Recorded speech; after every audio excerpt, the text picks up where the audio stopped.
ஈரோடு மாவட்டம் பவானியில் குழந்தையை விற்பனை செய்ய முயன்றதாக 2 பெண்களை பிடித்து போலீசார் தீவிர விசாரணை மேற்கொண்டு வருகிறார்கள். முக்கிய செய்தியாக நாம் பார்த்து வருகிறோம். விவரங்களை கேட்டு பெறலாம். எமது செய்தியாளர் மேகநாதன் இணைப்பில் இணைகிறார். வணக்கம் மேகநாதன். பெண் குழந்தையை விற்பனை செய்ததாக கூறி 2 பெண்களிடம் போலீசார் விசாரணை மேற்கொண்டு வருகிறார்கள். முழு விவரங்கள் என்ன?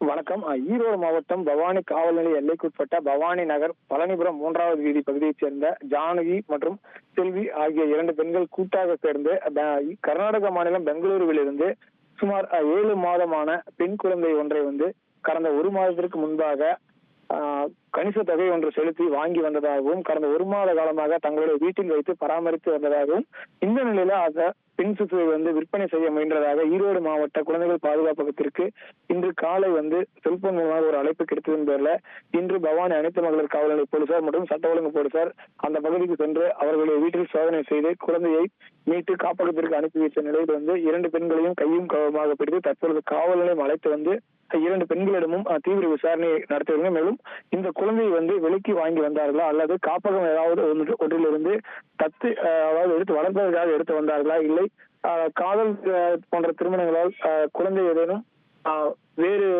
முறைப்படி பிறந்து அதனை காதல் ஜோடிகள் யாரேனும் இவர்களிடம் வளர்ப்பதற்காக கொடுத்துவிட்டு சென்றார்கள் என்பது குறித்து பல்வேறு கோணங்களில் பவானி போலீசார் விசாரணை நடத்தி வருகின்றனர். மேலும் இந்த பவானியில குழந்தை 7 மாதம் ஆகிய பெண் குழந்தை ஒன்று விற்பனை செய்வதற்காக கடத்தப்பட்டதாக தொலைபேசி மூலமாக குழந்தைகள் காப்பகத்திற்கு அந்த கிடைக்கப்பட்ட தகவலின் அடிப்படையில இன்று மாவட்ட குழந்தைகள் பாதுகாப்பு அலுவலக தலைமையிலான போலீசார் குழந்தை மற்றும் 2 பெண்களை பிடித்து குழந்தையை காப்பகத்திற்கு அனுப்பி வைத்து 2 பெண்களை கையும் களமாக பிடித்து விசாரணை செய்யக்கூடிய சம்பவம் பரபரப்பு ஏற்படுத்தியிருக்கிறது. மேலும் இன்று மாலைக்குள்ளாக இவர்களும் நடத்திய விசாரணையில இந்த குழந்தை எங்கிருந்து வாங்கி வரப்பட்டது என்பது குறித்தான முழு விவரங்கள் வெளியாகும்.